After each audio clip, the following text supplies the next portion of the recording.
अस्सलाम वालेकुम दोस्तों, आज की वीडियो में हम बात करेंगे धुंध यानी फॉग और स्मोग में क्या फ़र्क है और ये कैसे बनती हैं और स्मोग के क्या साइड इफ़ेक्ट्स हैं।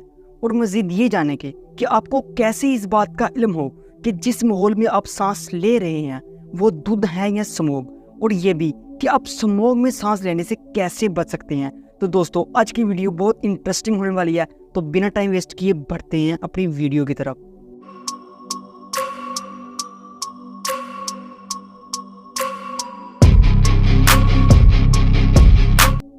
धुंध और स्मोक के दरमियान बड़ा फर्क ये है कि धुंध कुदरती तौर पर बनती है जो आमतौर पर सर्दियों में देखी जाती है, जबकि स्मोक धुएं और धुंध का मिक्सचर है। फैक्ट्रीज और गाड़ियों वगैरह से खारिज होने वाला धुआं SOx, NOx यानी सल्फर ऑक्साइड और नाइट्रोजन ऑक्साइड वगैरह जैसे जहरीले मादों को खारिज करता है, और ये धुआं सूरज की रोशनी, carbon monoxide, carbon dioxide, methane, chlorofluorocarbon से रिएक्शन करके फोटोकेमिकल स्मोक बनाता है जो आमतौर पर बड़े शहरों में देखा जाता है। मजीद ये कि स्मोक फजाई आलूदगी की एक किस्म है जो धुएं और धुंध के इम्तजाज से पैदा होती है। ये धुआं और राख समेत छोटे ज़रात का एक दिखाई देने वाला बादल है जो गाड़ियों, कारखानों और दीगर तरह से आने वाली आलूदगी धुंध के साथ मिल जाने पर बनता है।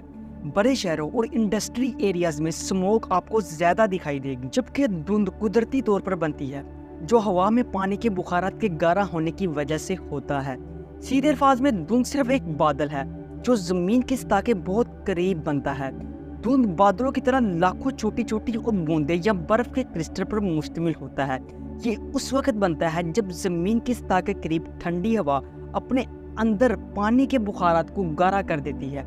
ये बूंदें इतनी हल्की होती है कि हवा में मुअल्लक रहती हैं। धुंध की मुख्तलिफ इकसाम है, लेकिन पाकिस्तान में आमतौर पर दो किस्म की धुंध होती है। तो पहले नंबर पर आती है रेडिएशन फॉग, जब ठंडी जमीन के करीब पानी के बुखारात गाढ़े हो जाते हैं क्योंकि ये रात को साफ, सर्द और आमतौर पर पुरसकून हालत में ठंडे होने की वजह से गाढ़े होते हैं। तो रेडिएशन फॉग बनती है जो आमतौर पर सुबह के वक्त देखी जाती है और चंद घंटों तक ही रहती है। तो दूसरे नंबर पर आती है एडवेक्शन फॉग। ये उस वक्त पैदा होती है जब मरतूब गर्म हवा किसी ठंडी सतह पर सफर करती है और ठंड हो जाती है। ऐसा होने पर हवा पानी और गाढ़ापन को बरकरार नहीं रख सकती, जिसके नतीजे में एडवेक्शन फॉग पैदा होती है।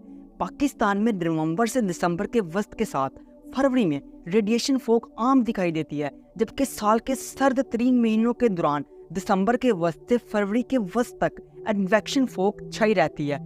स्मोग धुंध, धुएं और गिर्द के ज़रात का मरकब है। तमाम गैर मौसमी वाक़यात जैसे परांठा जलाने की सरगर्मियाँ, गाड़ियों का अखराज और बहुत कुछ स्मोग की नस्ल का बायस बनते हैं। धुंध यानी फॉग में सांस लेने से आपकी सेहत पर कोई असर नहीं पड़ेगा। वही दूसरी तरफ स्मोग में सांस लेने से फेफड़ों के मसाइल समेत मुतअद्दिद मुश्किलात पैदा हो सकती हैं।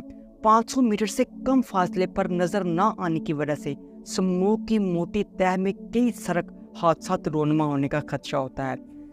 तो अब आते हैं इस तरफ कि आप कैसे जानेंगे कि हम धुंध में सांस ले रहे हैं या स्मोग में। तो दोस्तों, जब आप धुंध में सांस लेंगे तो आपको कोई परेशानी महसूस नहीं होगी, लेकिन जब आप स्मोग में सांस लेंगे तो इससे मुख्तलिफ तकलीफों के साथ सेहत के मसाइल भी पैदा होते हैं। लोगों को आंखों, गले के साथ सांस की नाली में जलन हो सकती है। स्मोग जो हवा में मुअल्लक कई नुकसानदार गैसों का मरकब है, अगर सांस लिया जाए तो इसके संगीन तवील मुद्दती नताइज हो सकते हैं। इसमें फेफड़ों का इन्फेक्शन, दमा, ब्रोंकाइटिस, नमूनिया और बहुत कुछ शामिल है।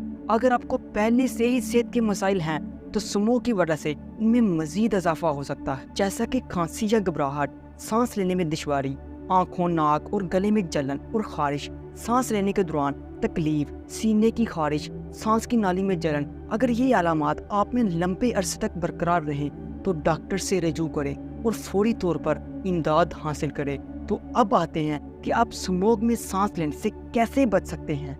जितना मुमकिन हो बाहर जाने से गुरेज करें। स्मोग एक मुहीत आलूदगी है। स्मोग की एक खूबी ये है कि ये दीगर पोशीदा फ़ज़ाई आलूदगियों के बरअक्स नंगी आँख से नज़र आता है। लिहाजा जब आप आसमान पर पीले बूढ़े गहरे को देखते हैं तो अगर मुमकिन हो तो बाहर जाने से गुरेज करें। हाइड्रेट रहना ज़रूरी है। माहिरीन साल के इस वक्त में मामूल से ज़्यादा पानी पीने का मशवरा देते हैं। ایک مؤثر اور صحیح ماسک کا استعمال کریں۔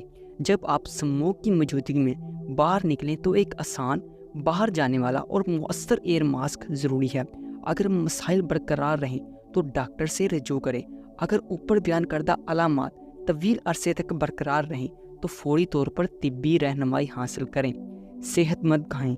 آپ جو کھاتے ہیں اس کی عکاسی کرتے ہیں۔ صحت مند کھانے کے انداز فضائی آلودگی اور اسموک کے اثرات کو کم کرنے میں مددگار ثابت ہوں گے۔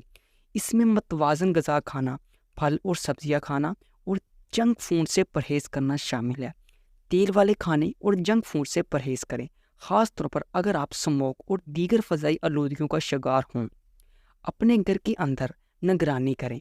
ہم اپنی زندگی کا 90% سے زیادہ گھر کے اندر گزارتے ہیں، لہٰذا اندرونی ہوا کے معیار کو برقرار رکھنے کے لیے انڈور ہوا کے معیار کی نگرانی ضروری ہے۔